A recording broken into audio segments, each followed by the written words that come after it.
Gipahimangnuan nga mag-amping ang mga motorista nga moagi sa Trans Central Highway sa Balamban, Cebu tungod sa kapiligro sa agianan. Sa irantang detalye sa report ni Alan Domingo. Kining dapita sa Barangay Kansumoroy ang nakakordon ng usa ka lane o gibutangan og mga ali nga drum kini tungod sa dagkong liki sa kalsada nga matud pa epekto pa kaniadtong bagyong Tino og nasamutan sa pagbundak sa uwan ni adtong nakalabahing Lunes nga nisangpot sa pagbaha. Tung Lunes nin sugod nga kuan awatong bagyong Tino. Oh nya, Iusban atong Lunes. sugi kay uwan. Kusog kayong uwan diri. Wala raman noon siya mo dahili ang yuta o kanang tubig pero ang di ana mo na kuan. Hulpa na sila.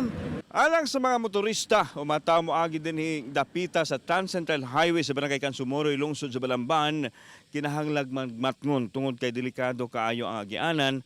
Gani kini ato makita mo ni epekto ni adtong bagyong Tino apan nasamutan ang sitwasyon ni adtong adlaw Lunes pagbundak sa Kusugauan nakamugna sa pagbanla sa yuta.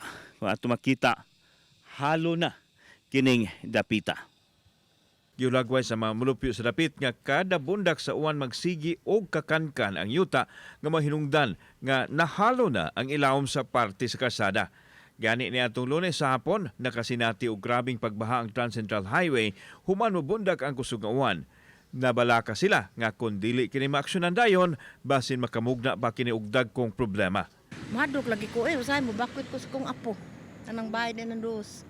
Wa pa'y pamahayag ang DPWH mahitungod sa sitwasyon sa nasong kalsada. Kauban si Clover Lumayag, ako si Alan Domingo. Balitang Bisdak.